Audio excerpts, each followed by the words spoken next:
That Sober Guy podcast contains adult content, merciless truth, and emotional nudity. Listener discretion is advised.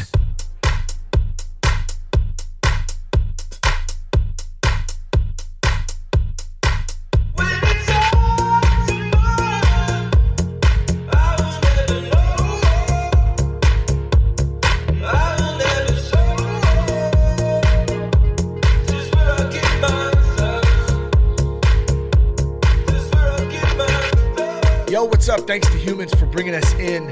Thank you to you for supporting the show. Thanks to my family, my friends, all of you who listen to the show. Most of all, thanks to God for walking me through this crazy thing called life and this daily grind. Hope you're all doing well. It's great to be on back on the podcast today. Put some new content out, speak my mind a little bit, and hopefully something that I've heard that I can share may help you out there who's listening today, even if it's just one little thing. So that's kind of my quick prayer before I jump on the microphone. Real simple. God, show me your will, grant me the power to carry it out. And hopefully I can say something that doesn't sound too stupid that might help somebody else out there. So we like to keep it simple like that. I'm learning that simplicity for me is really an easy way to live out my day.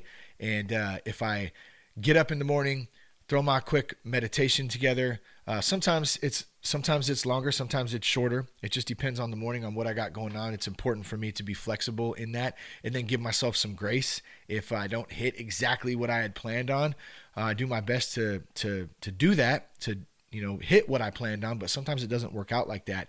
And one of the worst things that I can do, that I'm infamous for, even back to my days as a kid, is being super hard on myself. So I'm really learning how to give myself grace. And I just want to drop that word to you out there. Give yourself some grace today.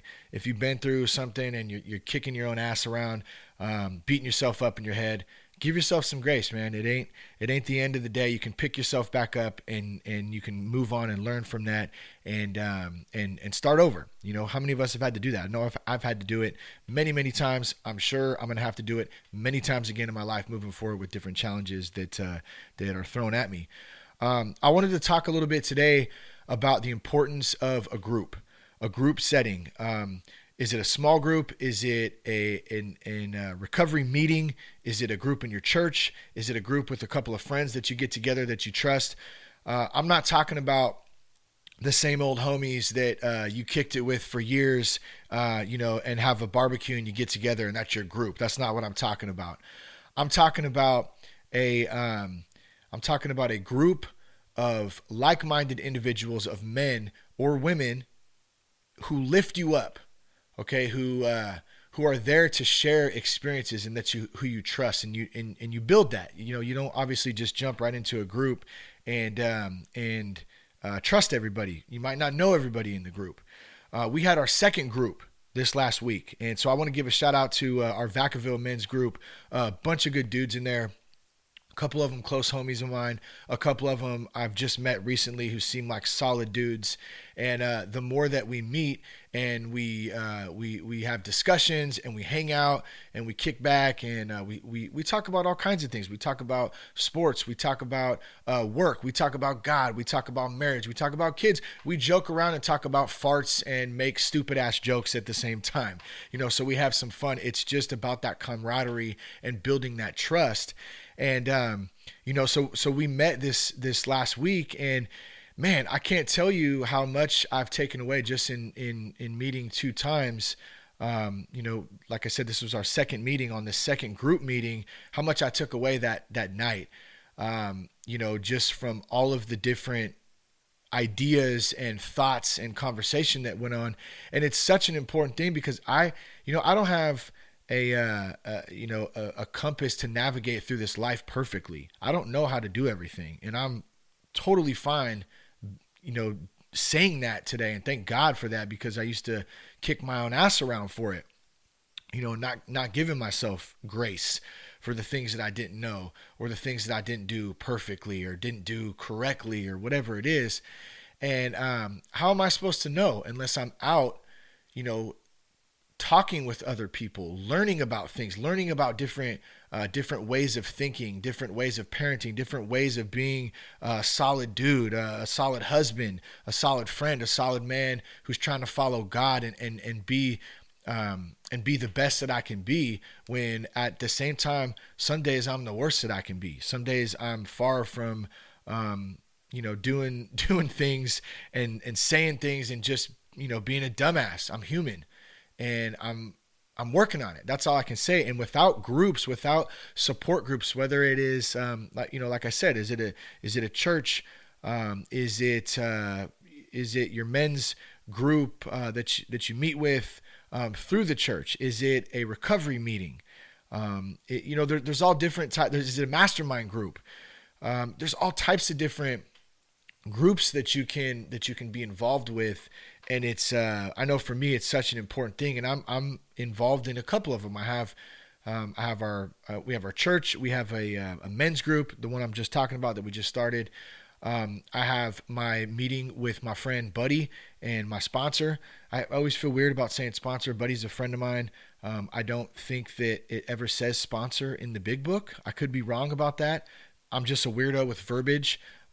But I meet with Buddy every Thursday. So I have my men's group. I have my meeting with my sponsor, with Buddy, my friend, since I'm being all weird about it. And then we discuss stuff. I have support in the church. I have support in Celebrate Recovery. For those of you who aren't familiar with that, very similar to the AA model, the NA model. It's just designed to be a spiritual program that's more of a generalization of recovery. So it's not just for drugs. It's not just for alcohol. Those two play a huge component in it. It's recovery in general. So you have people that come in to Celebrate Recovery who have suffered from abuse, who suffer from anger, who have eating disorders. I mean, all kinds of that. It's encompassed into one umbrella in the program, designed to pull you closer in your relationship with God. Basically, that's what it is. So that's what I choose to do. And so with all of these different support groups, it's such a huge part of living life. I want to go beyond, staying away from alcohol and drugs. That's a given to me. I want to go beyond that though. I want to grow. In fact, I think everybody, no matter what it is, you don't have to, suffer from addiction or alcoholism just like that. I think everybody, just normal folks out there who are suffering from life, should have some sort of support group. We all go through things in life, and how are we supposed to do that on our own? I don't know how I used to do it on my own. And actually I do a lot of booze and a lot of drugs. That's how I used to do it on my own. That was my God, for a sense. Even though God's always been in my heart, it wasn't conscious in my mind, and I wasn't acting that out. That's how I dealt with things, was through numbing those challenges, the pain, the fun, even. I mean, all those emotions. In our group this week, I want to give you just a little bit about what that looks like. So basically, we meet, we hang out for a little bit, shoot the shit for a minute, we pray, and then we discuss. Like we're having a kind of the foundation is a book called Love Does by Bob Goff right now, and that we kind of use that as a platform to start conversation about, well, what'd you think? It's don't be getting any weird ideas. It ain't a damn book club, okay? We established that right up front. We don't want this to be about a book club, but it is a good way to kind of start conversations sometimes and open it up a little bit and have a takeaway during the week time. You can read a little bit and you can stay on point, because if you're anything like me, you know how easy it is to get off of something that you're into during the daily grind of the week because other shit comes up. So, it's kind of cool to have that book to kind of pull me back in to say, oh, I'm going to read a chapter tonight so I can be ready for the next group. Now, half the time we don't even spend talking about the book because other things come up in the conversation. And that is what I'm getting at here. When you start building rapport, when you start building, a community of other like-minded people, whether it's you're in a men's group, you're in a women's group, whatever it is, you start building that. That's when, you start growing.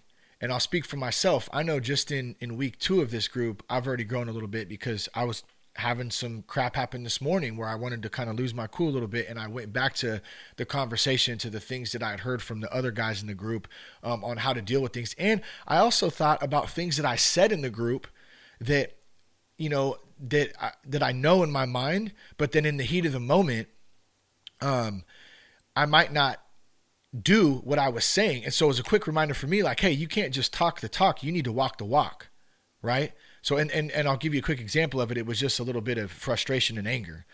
It wasn't a big deal or anything, but I felt myself starting to get frustrated, starting to get a little bit angry this morning in the hustle and bustle of getting out the house. And I got all these things to do. We're in the middle of a move and we're trying to do all this stuff to the new house and get it ready to move into. And then we got a ton of stuff to do on the old house we're moving out of. And then we got, the kids to pick up and take to practice and soccer games. And we got bills to pay, okay. So you feel me right now, right? I'm going off on it. I'm going on that snowball of I got this and that. Well, if I don't have something to lean on, and for me, number one is God. Okay, I know that I can be powerless over that because God's going to handle it. And if you don't understand that, I don't blame you. I'm not asking you to. I'm not telling you to. But what I am saying is that for me, that's what works. And I hope that, I hope that might plant a seed or ring a little bell maybe in somebody's ear who says, you know what, that kind of does sound a little bit weird and maybe it sounds a little stupid, but I'm going to try it.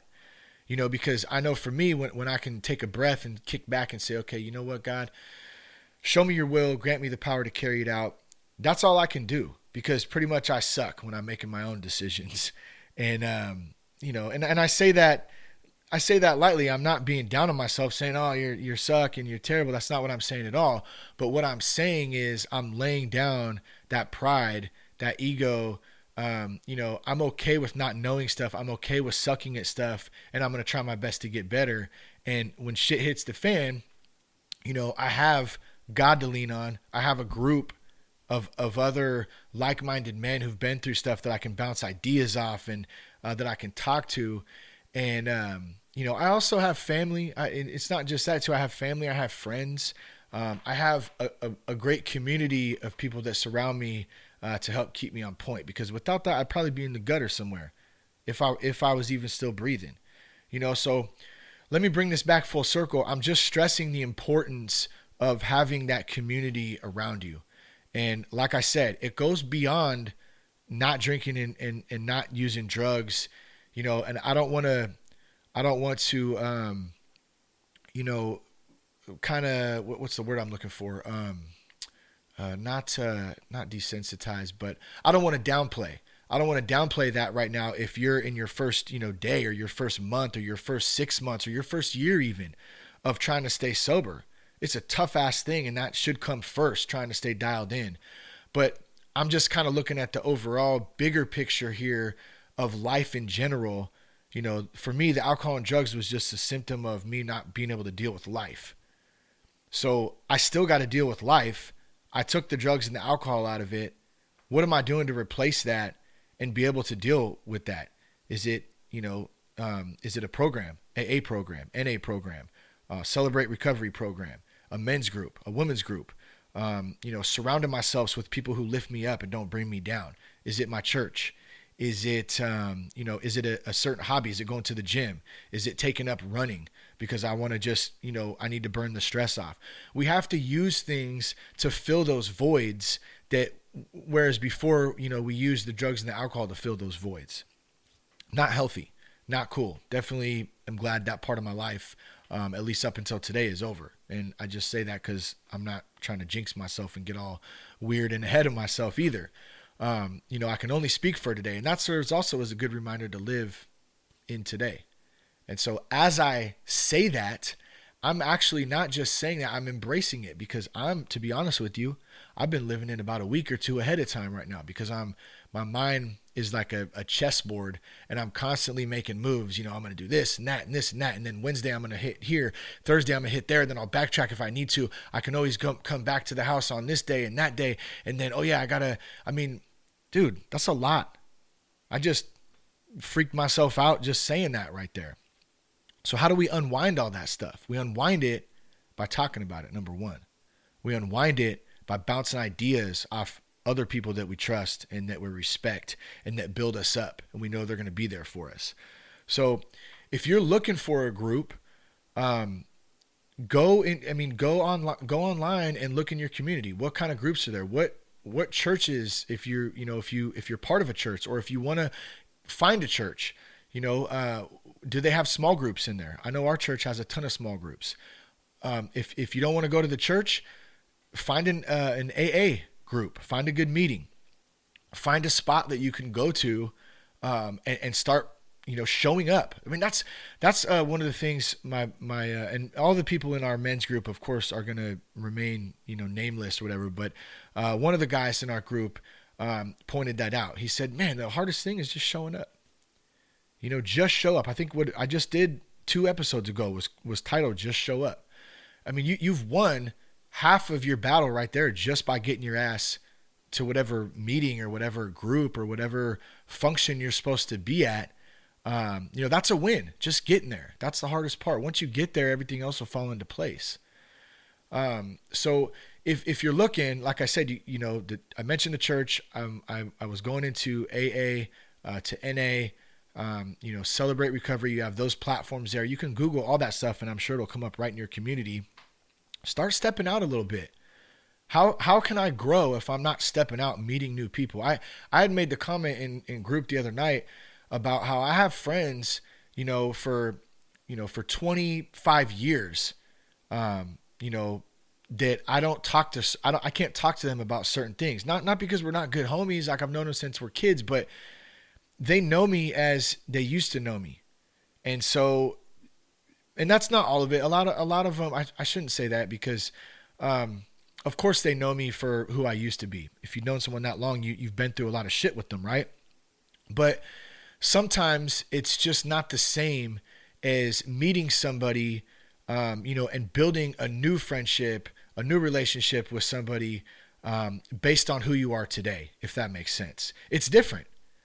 Just like I don't have the roots with that new person that I have, like that with my homies that I've known for 25 years. They're 2 totally different friendships in a sense. But the good thing is that when you start to step out and you start meeting new people and you open yourself up to being vulnerable and talking about things and building trust, building rapport, you grow. And I know for me, I don't want to stay stuck in the same shitty ass spot for the rest of my life. I want to continue to grow. Not that I'm in a shitty spot right now, but I'm just saying, like, I want to continue to grow. I want to continue to learn. I want to continue to meet new people. I want to continue to serve. I want to continue, like I said in the beginning, I want to continue to have God grant me my will and show me, or show me my will and grant me the power to carry it out. And that's a common prayer that you can use. I'll pass on to you. The buddy passed on to me when, he basically told me, I think I had told him, man, sometimes I tend to complicate things in my prayer. And he said, man, you don't have to get all complicated. Like, so let me say this. Let me stop for a second. If you're out there listening right now and you either don't pray or you never have prayed, or maybe you do pray, but you feel like you complicate the crap out of it, like I can do sometimes. Let me give you a little piece from Buddy to me to you. And I don't know where Buddy heard it from, but I'm sure he got it maybe from his sponsor and down the line. So this is just stuff being passed down. That's it. It ain't anything special. Is all you got to do is wake up and, or before you go to bed, or you can do it in the middle of the day. Do it at 1:39 in the afternoon. Oh yeah, boom. I'm gonna say my quick little piece real quick. Get my mind back on track. And all it is God, show me my will and grant me the power to carry it out. Amen. That's it. Simple as that. And those little tools like that, there's plenty more of them out there that you'll learn from other people that I'm always trying to soak in and trying to hear little tricks and stuff. Here, I'll share another one with you actually. And we talked about this in the group the other night. I had mentioned one of the little tricks that I use, and it's tough sometimes when you're in the heat of the moment. And I do this with my kids. So I have a hard time. One of my weaknesses is chaos and noise. And it's something that I'm a little bit insecure about because I hate talking about it, because I hate the way that I am about it. But with noise and and chaos, it just like it does something to me that it irritates me, and I start getting all like just like flustered, and it's not a good feeling. I'm really working hard on like how to deal with that and how to step back and kind of get out of my own skin and just understand that it's normal kid stuff, and it's part of being in life, I guess, and being a parent.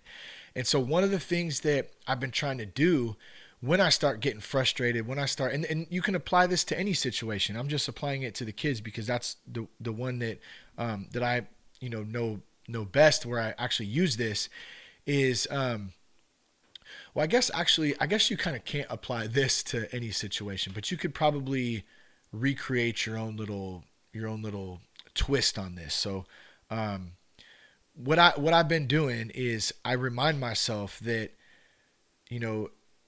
the kids are, and this might sound crazy to somebody out there, but I mean, just hear me out real quick. If you're not if you're not following God, it might sound a little different to you. But for me, this is what works. I believe that my children aren't my children, right? I believe they're God's children. And if they're God's children, and if I can look at them through God's eyes, how God sees them, I'm just here to steward them. Now, I love them. I'm their parent. They are my children. So you feel what I'm saying, right? But when I get in the heat of the moment, I start getting frustrated.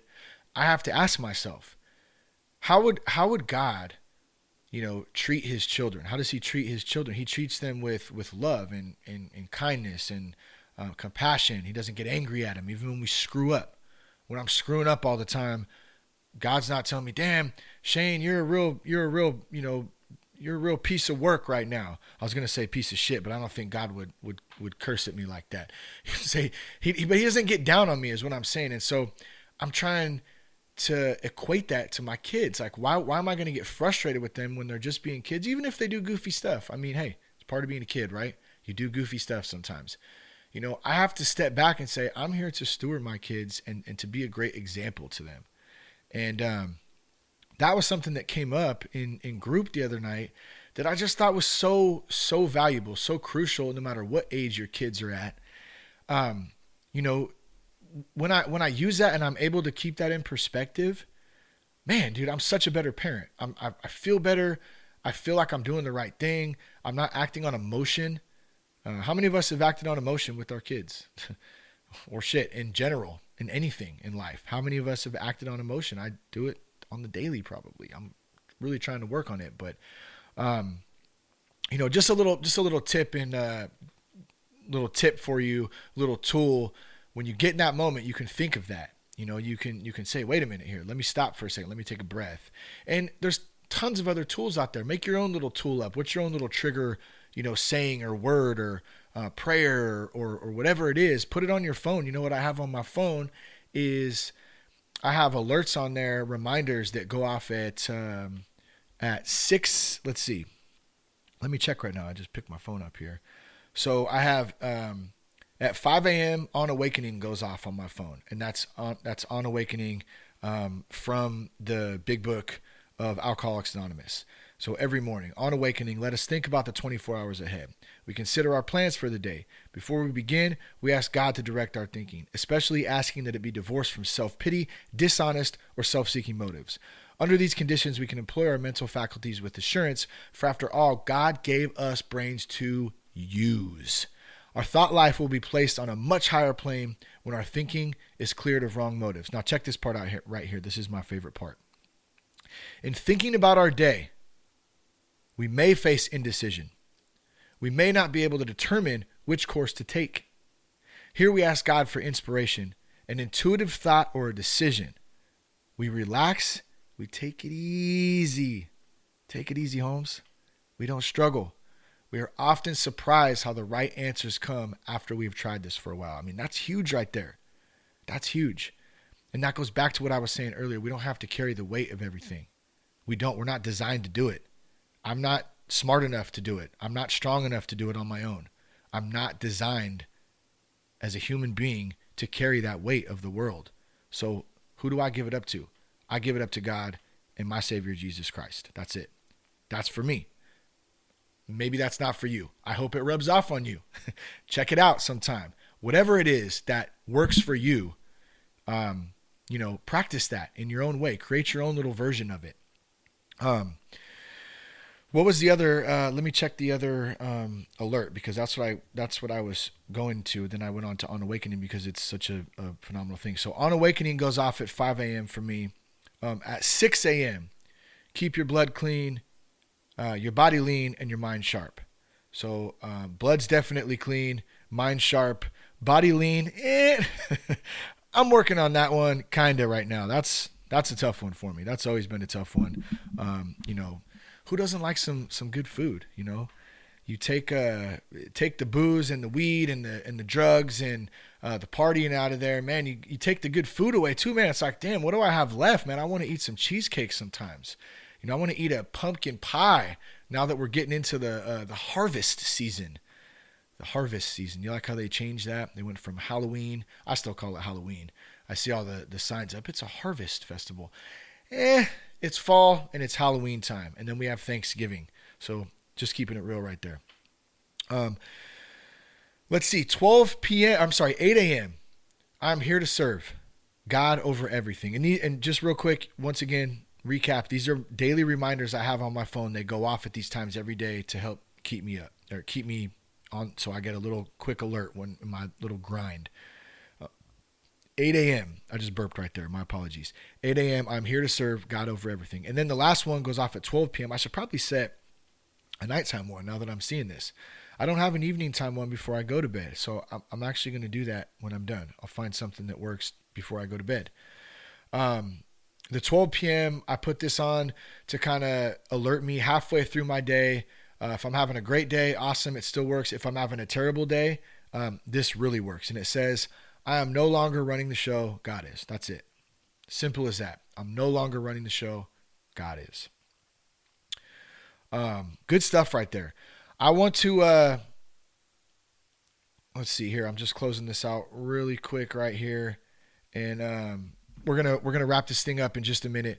I shared last week about the trip to Philadelphia with some good homies, man. We had a blast, and I just wanted to recap a little bit of that because we had some good times. And I think the title of last week's show was something along the lines of how do you be around environments where there's drinking going on but you're not drinking. And the guys I was with are all solid dudes. They have a good time. They have a few beers, but it's nothing crazy. They're very responsible about it.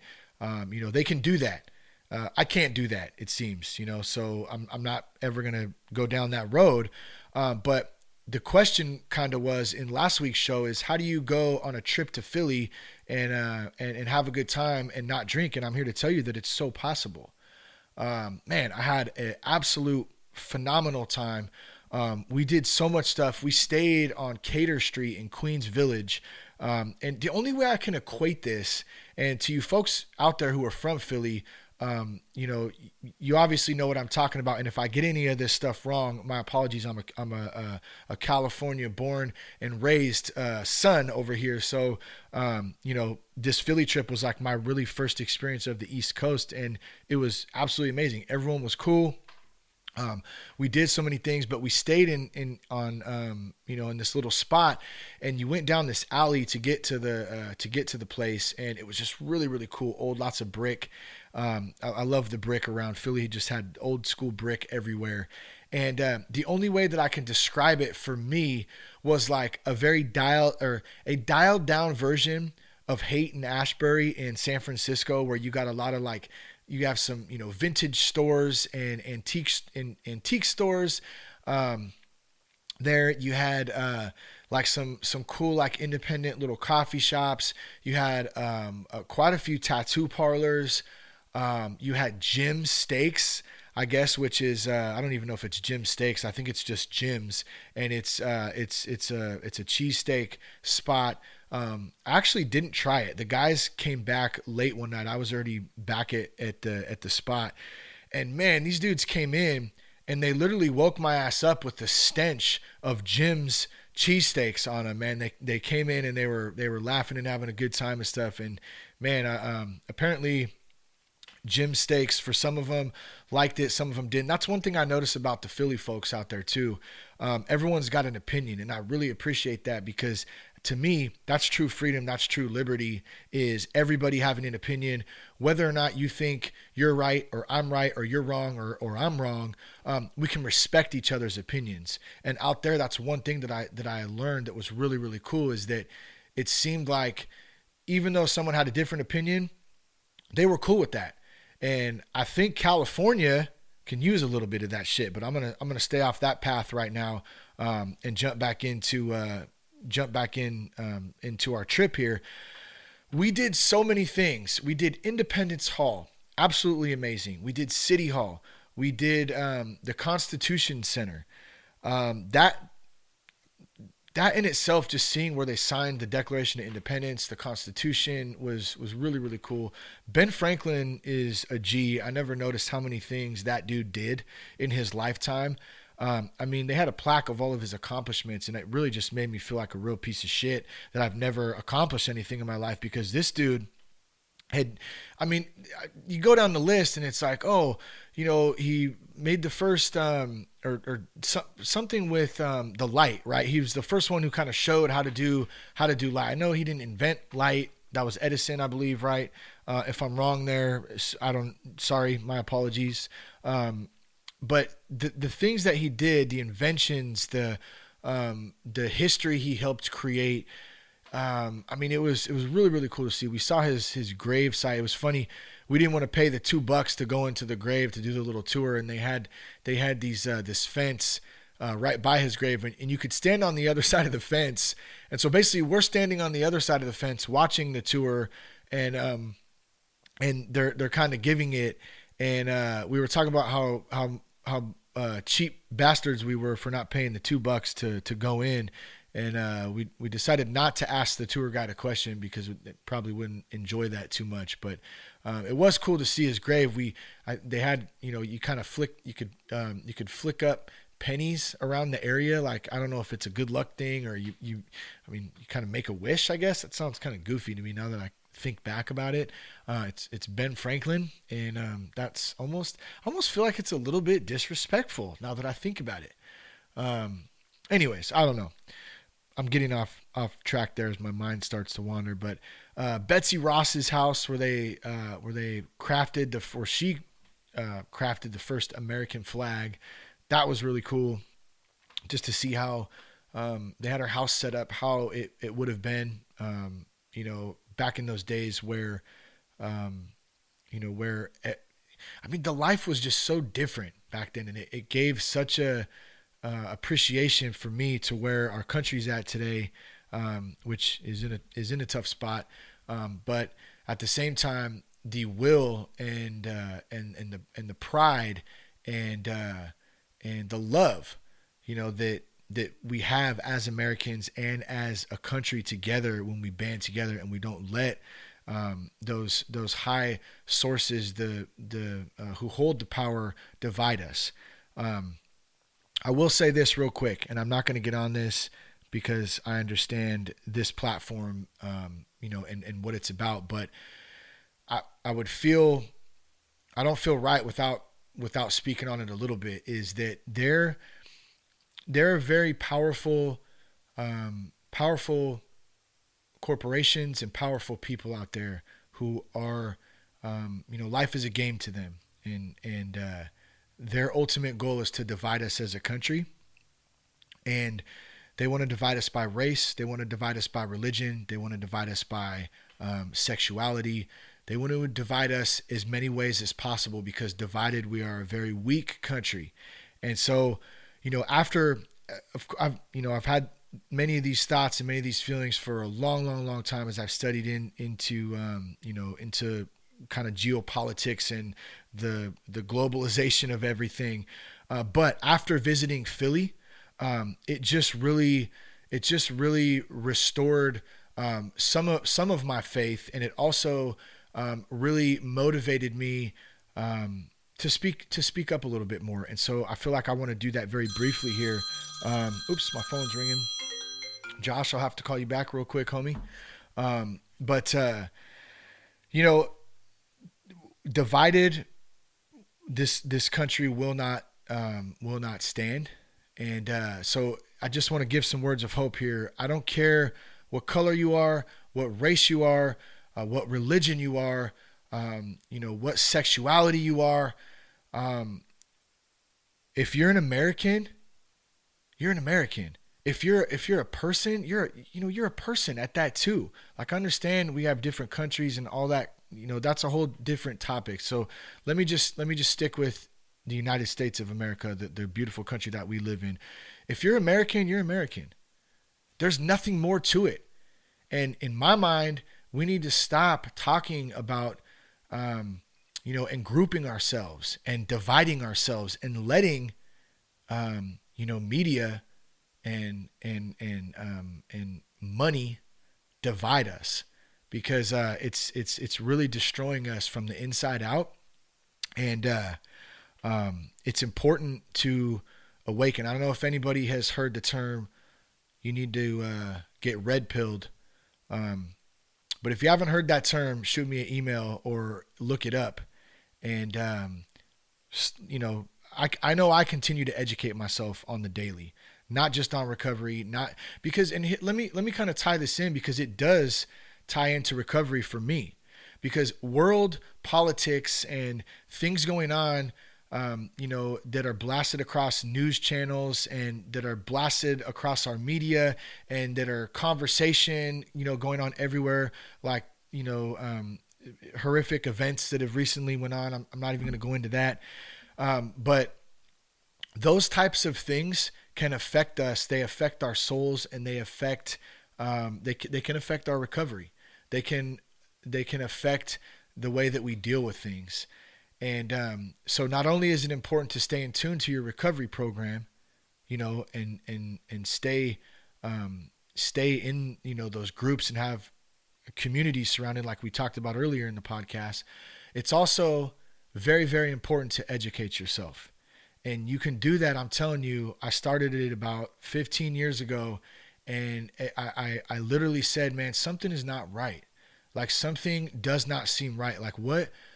There was something in my gut, and this was a long time ago, that I didn't know what it was, but it just did not seem right. And so I'm telling you right now, if you're out there and you feel like that something is not right, I'm telling you it's not right, because I've looked into it, I've studied it, I continue to study it. I'm not some expert on any one specific topic, except the fact that we need to come together.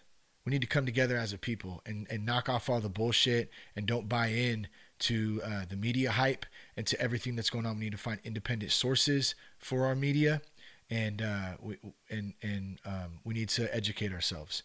So if you feel like you want to shoot me an email or something about this topic, because I normally don't talk about it, but I really feel a burning desire to talk about it. I don't talk about it enough, and it bugs me. It really does bug me. And so I'll kind of leave it at that. sobriety@thatsoberguy.com. If you have a question, or you want to tell me that I'm batshit crazy or I'm wrong, I don't even care. Starts conversation, good thing. Go ahead and shoot me an email on that, or anything in this episode, of course. That's what it's here for, to start conversation. Let me jump back into the rest of the Philly chip, and then we'll wrap this thing up. We went to McGillin's. McGillin's. It's the oldest bar in Philadelphia. We sat in there and watched it was the Eagles versus the Chargers. And they were going nuts in that place. And let me tell you how it is to sit and this bar was actually freaking phenomenal. And I'm not recommending to go sit in a bar either. I was there for a purpose, and I am very aware of my purpose there and how long I need to be there and why I'm there. So I stayed for about an hour. The architecture in this place, well, I don't know. Do you call it architecture or the way that the craftsmanship, I think, is a little bit better of a word because it's such an old bar. And it's just really, really cool. It's got a ton of character to it. It's in this old little alleyway. And the Philly fans there were going crazy at the game, and I had a Red Bull, and I think I had a couple soda waters, and I had a good time for about an hour, and I bounced out back to the room. My buddy Josh and I headed back to kind of get ready for whatever we were going to do in the evening time, and the other guys stayed there for a little bit and drank some more beer and did their thing and whatever, man. But I'm cool in doing something like that because I set myself up for it first. I know I'm mentally stable enough to go into an environment like that. I know that I'm strong enough. I know that I'm spiritually fit enough. And if I wasn't at that time, I wouldn't go into an environment like that. So I just want to be very clear, that I'm not advocating to go hang out at a bar, but I am saying that, in recovery, we have to learn how to live life, and we got to live it on life's terms. And we have to be strong in our own selves and in our own recovery so that we can do that, because I had a great time. And then Eastern State Penitentiary, we took a tour of that, the oldest prison in I think in the United States. And someone can correct me if I'm wrong there. I'm sure you will. But that was something in itself that was just eerie and really cool. And we got some cool pictures. I may actually use one of the pictures from there that my buddy Justin took as the photo for this episode because it was cool. And then the Revolutionary War Museum, that was probably top three. Of the things we did. We saw George Washington's tent, and all the artifacts and the timelines of our history. How it kind of unfolded, how it evolved, and then just the sacrifices that were made. Hey, I know that our history, there's some jacked up things in our history too. So I want to make sure I acknowledge that too. They lived in a different time back then, and there were things that were real shitty. That being said, it is important that we pay tribute to that and that we don't forget it. But at the same time, we live in a new day and age, and if we're constantly reflecting on the past and bringing up things of the past and really focusing on things that are not bringing us together to move on into the future, like, man, we're doomed if we continue that kind of stuff. And there was just so many sacrifices made back in the day that it's just important, man, that we stick together right now. And I don't want to harp on this too much. I feel like I've talked about it a little bit too much already. And it's not because I don't want to talk about it. It's because I want to be very aware of this platform. This platform is about recovery. I do think there's a little bit, at least for me, that kind of does tie into all from recovery to history to the state of our country today. It all does kind of tie together because it affects me, and I'm sure it affects a lot of people out there who are in recovery. Hey, maybe people do want to talk about it more. I would, if you do want to talk about this more, shoot me a message. Like I would love to chat about it more. Maybe it's on a separate platform though, something I've been thinking about. So let me give a couple places that we ate in Philly too. Milk and Honey Coffee Shop, awesome spot. La Colombe, Justin, man, that was the spot right there. Going over there, we had Federal Donuts, some chicken sandwiches, went to the Phillies and Mets game. That was legit. I brought Cashy back. Me and Cashy got matching Philly hats, so we're father and son matching hats, which is pretty legit. I'll be cracking up at this little dude. He's just so stylish, man. But man, we had a phenomenal time. So much love to the city of Philadelphia, and all the people out there were way cool. had a phenomenal time. I'm going to wrap this thing up today. I want to just leave with this. Love others where they're at, and love yourself where you're at. And I'm going to do the same. I'm going to love others where they're at, and I'm going to love myself where I'm at. And it's something I'm going to continue to say on these upcoming shows, I think, because I think it's something to be very mindful at. And I know for me, it helps bring a lot of peace to me when I can do that. Thanks for listening. You can join us in the Sober Guy, Sober Girl Facebook group, or you can support us at thatsoberguy.com. Thanks again to Humans. Peace, love, respect. Keep your blood clean.